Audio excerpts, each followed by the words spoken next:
A year ago today, I was here on Valentine's Day in this audience, totally heartbroken. I was fresh out of the big breakup.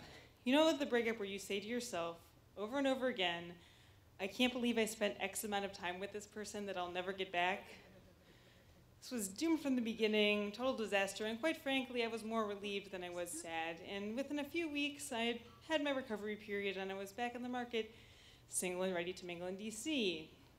Of course, that means I was going on a lot of first dates with a lot of different men from a lot of different online dating applications. It wasn't going that well. But one day, I went on a date from OkCupid after work to the bar Iron Horse, which is a standard date choice for me. And we got there, and the guy was great. He was smart, he was funny, he was edgy. I just read the amount of bad boy in him. He liked reading and traveling, but not in the annoying way that most people on OkCupid like reading and traveling. It was like very refreshing. We just like really hit it off. We laughed, we talked, we drank for hours. And he was seemingly perfect in my rebound state. So I got a little carried away and invited him back to my apartment for a bit of a good night. And he left a couple hours later. And the next morning I got up and I was getting ready for work and I was getting ready to start the day and I go towards the door and I go to pick up my briefcase and I see it's been zipped open and my laptop is missing. And this isn't just any laptop, this is my brand new laptop that my brand new job has paid for. So this is a shock to me. I'm running through the whole night in my head. Okay, I had it at work and I had it at the bar and I had it on the way home. Could this guy have taken it? That's horrifying. That is a horrifying thought, but I can't think of any other explanation. So I give him a call at 8 in the morning, but I don't want to sound too accusatory. So I say, hey, how's it going? Last night was great. I had so much fun. By the way, my laptop is missing. You wouldn't happen to know anything about that, would you? Who is this? What? Is this Meredith? It's 8 in the morning. I don't know anything about your laptop. I don't know. I'll just have to call you later. Click. Message received. Next call is to my boss. Hey, listen, I'm running a little late because my laptop's been misplaced. And then all the bluntness spills out. It's because I had a strange man over to my apartment and I think he took it, and normally I would never do something like that. I just can't believe this could happen. All the things you do not want to say to your boss. And she just doesn't know what to say. She's okay, well, just file a police report and come in when you can. Talking to the police is even worse. Yes, sir, I met him on the internet. No, sir, I don't know his last name. Yes, sir, he was only here for a couple of hours. And of course, by the time I get to work, everyone has heard about it. And the older conservative head of the company comes up to me and says, so I hear a company laptop was stolen at your home? And I panic again. I don't know where it was stolen. Maybe it was stolen at the restaurant. Maybe it wasn't stolen at all. We really can't make assumptions at this point in the investigation process. Very smooth. Meanwhile, my younger coworkers formed a vigilante justice team, and they're like on Craigslist, looking up laptop ads with a serial number, and they're gonna find this guy, they're gonna track him down, they're gonna confront him, and they do not have a plan past that point.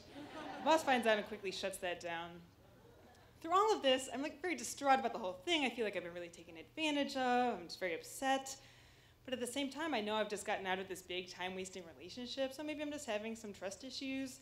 So I start just soliciting opinions from anyone I can to see what other people think. I tell my doctor during a physical exam. I tell some people on the subway. I tell a group of old coworkers at a barbecue and ask what they think, and that question is met by silence, followed by one of their wives finally speaking up saying, why don't you borrow my pepper spray just in case you see him again? This confirms to me that everyone is as suspicious as I am. So I decide to investigate further. I go back to Iron Horse and I ask for the security footage from that night, which they are happy to provide.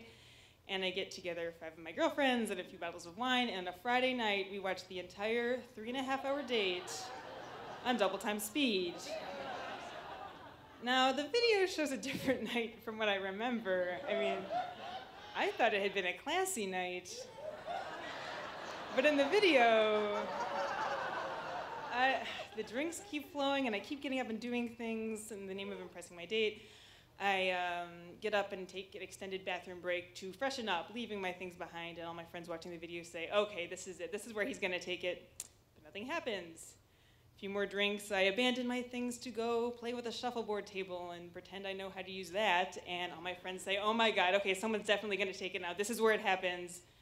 But nothing happens. Several drinks later, I am watching myself on the video go across the room to do the can-can with a group of strangers. And my friends say, what the hell were you thinking? Someone's definitely gonna take it now. This is absolutely where it happens. And nothing happens. I'd given the people at the bar so many embarrassing opportunities to steal my laptop, but at the end of the video, it was still there, so the only explanation was this guy. But here's the thing. If you dated in DC, you know that a nice guy who's a potential criminal is still pretty high on the eligible bachelor list. So I go out with him again. And I'm more suspicious this time, all right? So we meet at this bar, and I start by saying, how was your day? And he says, oh, it was good. My friends and I, we stuck into the driving range, we hit a few balls. Whoa, whoa, whoa. Do you do that sort of thing a lot? Sneak into places and break rules? Well, then I downloaded this video game, and I played that for a while, and that was really fun. Oh, let me guess, you illegally downloaded it? Because I like to do illegal things. I don't really know where you're going with this. But eventually he does figure out where I'm going with this because this line of questioning continues, and he says to me, listen, I know you think I did it, I know all the evidence points to me, and there's nothing I can do to change that. And he's right, there's nothing he can say to make any difference, so, I try to lighten the mood. I joke about how if he did do it, he's probably a sociopathic murderer, and dates with Ted Bundy and Jeffrey Dahmer probably started a lot like our first date did. He laughs at this, but I'm not totally convinced he isn't a crazy person. But again, slim pickings in DC, so we continue to date. I always wonder if he's the one who did it, but I just try to keep that in the back of my mind. One day I do something at work that I just have never done before in my life that you've probably never done either, which is check the spam folder of my Facebook inbox. Yes, Mark Zuckerberg has created this folder that's not just for creepy strangers to hit on you. There's important information in there. Everyone should go home and check it right away because someone had messaged me that day saying they found the laptop in a cab, which meant I was the one who was responsible for it. I had left it in a cab on the way home. I'm mortified. I can't believe this could happen. This is like several months later. I have to tell my boss. But on the other hand, there's like a silver lining because I'm not dating a criminal, and that's great news. I feel really good about that. So I go and I pick up the laptop and I run over to my exonerated partner's house and I say, guess what? You're never gonna believe what happened. I have great news. Your name has been cleared. Someone found the laptop. I assume he's gonna be thrilled. His response, hold up, we've been dating this entire time and you didn't think my name was cleared until now? Well, when he said it like that, it didn't sound very good. We argued about this for a while. The only thing that had been stolen here was precious time, and I wasn't responsible. I had kept him in this doomed partnership against his knowledge, no foundation of trust. Quite frankly, there really wasn't much to argue about. By the time we got to the end of the conversation, his perspective on the relationship was what mine had been in the beginning. I can't believe I spent X amount of time with this person that I'll never get back. I never heard from him again. But I'm here again on Valentine's Day, and I'm in a relationship with someone who I don't think is a potential criminal. So I like to think I've gained some wisdom and maturity from the experience. I'm not sure if that's true, but what I do know, leave all expensive electronics at home on a first date.